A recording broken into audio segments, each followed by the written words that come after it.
much. Everybody, it's Tom Cassidy here with Michael Crabtree, one of the UK's leading data scientists. And his idea is that data science is actually more about asking the right questions than having the right answers, although I suppose both are good. Oh, yes, indeed. I'm happy to be here, Tom. Yeah. Okay, great stuff. So what can you tell us today about what good question have you got for us for now? Well, I was wondering, what is the world's most happiest country? Yeah, why not? Who wouldn't wonder that? Yeah, I've recently read an article on the topic, and it claimed that the Scandinavian countries were the happiest places on earth. And I wondered, well, how did they measure that? How did they? Yeah, what information can you use? Yeah, yes, absolutely. What would you have a look at then? What would be a way to approach this? Well, I look at all the different things that would be perceived to affect the happiness of people, like money, incomes, free location, time, leisure retirement age, size of garden, amount of free speech, size of family, that sort of stuff. There's lots of freedom from oppression and all those things. Corruption, these things are so subjective. How would you use data science to weight the relative values of these things, weight the components, for example?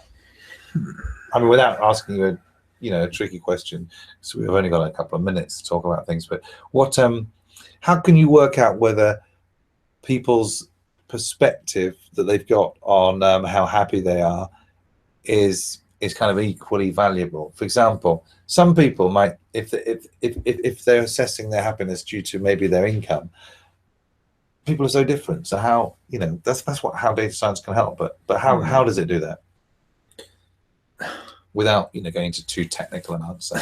I mean, what sort of general approaches do we assign weightings to the different variables and play around with them, and then how do we do it? Well, we would assign weightings, and we try to classify using machine learning techniques to try and put the responses into different categories. Right. Okay. Based on the. So if it's kind of obviously if they give them a score, then you've got numbers. But when it's something much more subjective, you try and then categorize the responses. Okay. You can use clustering as well. That could be another technique you could use. What is that exactly? Clustering. Well, clustering is having different groups of homogeneous people. You're putting people with similar characteristics together in one group, and then a whole load of other people with similar characteristics in another group. Okay. And these are all called clusters. Okay. So we could determine some clusters from the data, and then determine what the happiness from those clusters.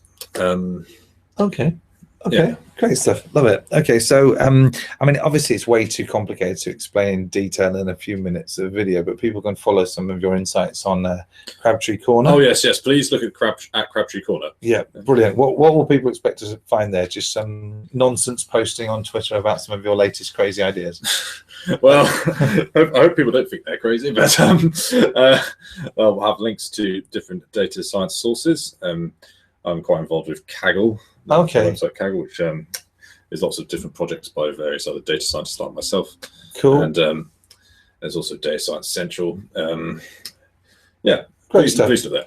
Okay. So and you're probably, obviously you don't see this as a competitive field. You think that there's way more. I think it will become a competitive field later on, but at the moment, I believe it's wide open. Yeah, wide open. Absolutely. Yes. So good news, if young people, if you're interested in having a career in data science, it's wide open. And this is from Michael Crabtree, Crabtree Corner, asking all the right questions, but not necessarily in the right order. Love it.